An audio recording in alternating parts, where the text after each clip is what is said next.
Before they ever see their baby, CEO Quang makes a list of everything a child might need: cribs, clothes, tiny details.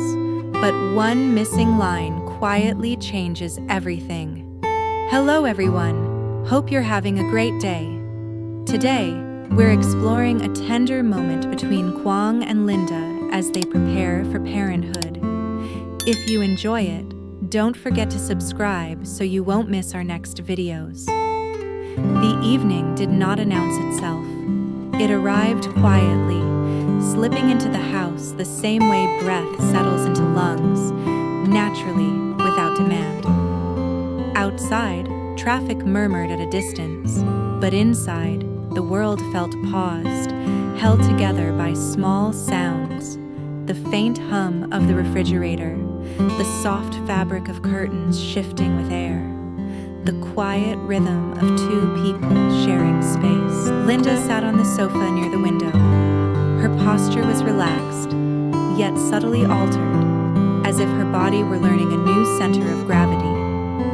One hand rested on her stomach, not in a protective gesture, not in anticipation, just there, as though it belonged there now. She wasn't thinking about tomorrow. She wasn't counting weeks or imagining faces. She was simply present in her own body, letting the silence exist without asking it to be anything more. Quang stood a few steps away, pretending to organize papers he already knew by heart. His movements were slow, deliberate, but his attention never left her. He had learned to read spaces, construction sites, boardrooms, rooms filled with expectation. But this space was different. It didn't ask for control. It asked for awareness. He noticed the way Linda's breathing had changed lately. Slower, deeper. He noticed the way she shifted before standing, the way she sat before reaching for anything. None of it frightened him, but all of it mattered. He walked over and sat beside her, not too close at first. Linda noticed the space and closed it herself, leaning gently into his shoulder. It wasn't a decision. It was instinct. Quang let out a breath he hadn't realized he was holding and rested his arm along the back of the sofa, his hand hovering just behind her before settling naturally against her side. They stayed like that for a while. No words, no urgency. Quang eventually reached for his phone. Linda glanced at it, her body reacting before her mind could intervene. Work had a way of intruding when it was least welcome, but instead of a call, instead of messages, she saw him open a blank note. The screen glowed softly. "You don't need to do anything tonight," she said, her voice gentle, not reproachful. "I know," he replied. Then, after a pause, "I want to." He stared at the empty page. The cursor blinked, patient, unassuming. He typed his first line slowly. "Baby crib." The word settled between them. Linda felt it in her chest, not as a jolt, not as fear, but as weight. A real, grounding weight. She smiled, her expression softening in a way she hadn't anticipated. "That's the first thing you think of?" she asked. "Yes," he said without hesitation. "Somewhere safe." He typed again. "Mattress." Stopped. Read it. Deleted it. "No," he murmured. "That comes with the crib." Linda let out a quiet laugh. It wasn't teasing. It was affectionate. "You're already planning like a parent." He smiled faintly but didn't look at her. He was focused now, not on efficiency, not on completion, but on understanding. Newborn clothes. He paused again. "How many?" he asked, genuinely uncertain. Linda shrugged lightly. "Enough to get through the first few days." He nodded, as if filing the information away carefully. "Newborn clothes?" asked Linda. The list grew line by line, uneven but sincere. Bottles, sterilizer, diapers. He stopped. "Sizes?" he asked. Linda smiled. Different ones. Babies grow fast. He typed, diapers, multiple sizes. Quang leaned back slightly, scanning what he had written. The list wasn't orderly. There were no categories, no priorities, but it felt honest. It reflected the way his thoughts were moving, carefully, cautiously, but with intent. "You're taking this very seriously," Linda said quietly. "I don't know how not to," he replied. "It's not something I want to improvise." He continued.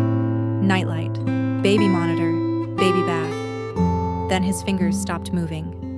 The silence shifted, not tense, but attentive. "What is it?" Linda asked. He hesitated, then typed one more line. "Teddy bear." Linda blinked. "That's not essential," she said gently. "I know," he replied, "but I remember mine." She didn't ask what he remembered about it. She didn't need to. Some things lived better without explanation. They went through the list together. Linda leaned closer, pointing out small omissions, things she had learned from others, things she'd read, things she knew would matter later. Quang added each one carefully, as if afraid to forget. The list grew long, longer than expected.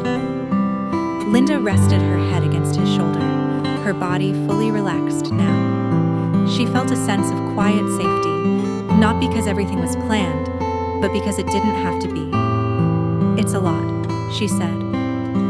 "Yes," he replied, "and somehow it still feels incomplete." She turned to look at him. "What do you think is missing?" He considered the question longer than she expected. "All of this," he said slowly, "is for the baby, and that's right." Then, softer, "But none of it teaches us how to do this." Linda reached for his hand, lacing her fingers through his. "No one knows how," she said. "We learn as we go." He nodded, but his eyes remained thoughtful. "That's what makes it heavy," he said, "and important." He scrolled to the bottom of the list. There were a few empty lines left, untouched. He typed again. "More dinners at home." Linda felt her breath catch, subtle but unmistakable. He didn't look at her. Typed another line. "More mornings together." He paused. "Read it." Deleted it. Typed something else. "Time." Just that one word. He locked the phone and set it aside, face down as if making a decision. Linda placed her hand back on her stomach. Quang's hand followed, instinctive, overlapping hers, grounding both of them. "You don't have to become someone else overnight," she said. "I don't want to," he replied. "I just don't want to miss this." She closed her eyes, listening to his breathing, steady and familiar. They didn't speak again. The list remained unfinished, a few blank lines at the bottom, waiting, just like them. The night settled in gradually. The lights in the house were dimmed, not deliberately, but naturally, as if the space itself knew how much brightness it needed. Linda had shifted slightly on the sofa, her body asking for a different angle, a different kind of comfort. Quang noticed immediately. He adjusted his position without being asked, letting her lean back against him more fully this time. It felt easy. That was what surprised him most. For so long, ease had been something temporary, something earned only after effort, after achievement. Now it arrived quietly, without permission, and stayed. Linda traced slow, absent-minded circles on his hand. Her movements were unhurried, thoughtful. She wasn't restless. She wasn't anxious. She was simply aware of her body, of the space around her, of the fact that things were changing even when nothing appeared to be happening. "You're very quiet," she said softly. "So are you," Quang replied. She smiled at that. "I'm thinking," she admitted. "About what?" She took a moment before answering, not because she was unsure, but because she wanted to choose the right words. "About how different this feels," she said. "Not the pregnancy. Us." He didn't interrupt. "Before," she continued, "everything was about what came next. The next project. The next plan. The next problem to solve." She paused. "Now it feels like we're standing still. And somehow, that feels bigger." Quang looked down at her, studying her profile, the calm in her expression. "I've spent most of my life moving forward," he said. "I didn't realize how little I learned about staying." Linda turned slightly to face him. "And how does it feel?" He considered the question carefully. "Unfamiliar," he said honestly. "But not wrong." She reached for his face, her thumb brushing gently along his jaw. There was no urgency in the touch, no demand, just connection. "You don't have to change everything," she said again, as if repeating it might help him believe it. "You already are changing," he replied. "I can feel it." They fell quiet again, listening to the house settle around them. Somewhere outside, a car passed. Somewhere inside, the refrigerator clicked softly. Time moved forward, unnoticed. Eventually, Linda shifted, pressing her palm more firmly against her stomach. "Did you feel that?" she asked. Quang stiffened slightly. "What?" She smiled, a little amused, a little unsure. "I don't know. Maybe nothing." He placed his hand where hers was, his touch careful, reverent. He held his breath, waiting as if the moment might disappear if he moved too quickly. They waited together. Nothing happened. Quang exhaled slowly, a laugh escaping him despite himself. "I think I was holding my breath," he said. "So was I," she replied. They laughed quietly, the sound intimate, shared. "Soon," she said, "there will be real moments, not just lists and plans." He nodded. "I'm trying to be ready for that." "You don't need to be ready," she said. "You just need to be open." He absorbed that, letting it settle somewhere deep. Later, after Linda had gone to rest, Quang remained in the living room alone. The house felt different without her presence beside him. Larger, quieter, more aware of itself. He picked up his phone again. The list was still there. He scrolled through it slowly, reading every line as if seeing it for the first time. Each item carried weight now, not because of its cost or necessity, but because of what it represented. Responsibility, care, attention. He reached the bottom of the list again. The blank lines waited patiently. He typed another entry, doctor appointments, then paused, deleted it, typed instead, be there. He locked the phone and set it down. Quang walked into the bedroom quietly. Linda was already asleep, her breathing slow and steady. He watched her for a moment, noticing the way her body curved naturally, the way her hand rested protectively where his had been earlier. He lay down beside her carefully, as if afraid to wake not just her, but the peace in the room. Sleep didn't come immediately. His mind wandered, not to work, not to deadlines, but to small, unexpected questions. Would he know how to hold the baby? Would he recognize the sound of its cry? Would he be enough when things became difficult? He had faced uncertainty before. This felt different. This mattered more. Eventually, he turned toward Linda, resting his hand lightly on her back, grounding himself in the familiar warmth. She shifted slightly in her sleep, leaning into him instinctively, as if she knew he was there. Something inside him loosened.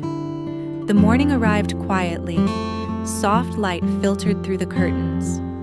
Linda woke first, stretching slowly, aware of the way her body asked for patience now. She turned and saw Quang awake beside her, watching her with a gentle expression. "How long have you been awake?" she asked. A while, he said. Thinking again? Yes. She smiled. You'll have to stop doing that so much. He smiled back. I don't think I can. They got up slowly, moving through the morning without hurry. Quang made breakfast. Simple, unremarkable, but done with care. Linda sat at the table, watching him move around the kitchen, noticing how comfortable he looked in the domestic space, how natural it seemed. This feels strange, she said. In a good way? He asked. Yes, she replied. In a very good way. They sat together, eating quietly. At one point, Quang reached for his phone again, not to check messages, not to work, but to show her the list. I added something last night, he said. She read it carefully. Be there. She looked up at him, her eyes soft. That's the most important one, she said. He nodded. I think so too. They didn't add anything else. The list felt complete for now. Not finished, but enough. Linda leaned back in her chair, her hand returning to her stomach, her expression calm and thoughtful. We'll make mistakes, she said. Yes, he agreed. And we won't know what we're doing half the time. Yes, she smiled. That's okay. He reached across the table, taking her hand. We'll learn, he said, together. The day stretched ahead of them, unplanned and open. And for the first time in a long while, Chào mọi người. that didn't feel like a risk. Trong It tập felt này, like home. Linda và bà Linda và Linda theo bà và cậu cháu ra nương mía. Dưới nắng sớm, bà vừa chặt mía vừa kể chuyện ngày xưa. Dạy chặt 3 hoặc 4 khúc cho đẹp để bán được giá. Đồng mía cao dần, 45 đồng trở thành hy vọng cho phiên chợ. Một cây mía đổ bất ngờ khiến cả nhóm kêu, rồi cười xòa vì kịp đỡ nhau. Chiều xuống, Linda buồn bã vì con rúi của mình đã biến mất. Nghi có kẻ trộm rình quanh nhà. CEO Quang ghé đến lắng nghe và trấn an và tự sửa chiếc camera cũ trong kho, kéo dây lắp trước sân nhà để bảo vệ cô. Đêm đến, Linda nấu cơm nếp cẩm mời anh ở lại ăn. Hai người trò chuyện lòng ấm lại. Quang kể áp lực công ty, camera nháy sáng, bóng lạ thoáng qua, và không biết Linda có sống sót qua được đêm nay không. Mọi người nếu thấy video hay, hãy cho mình một like, một subscribe. Cảm ơn mọi người nhé.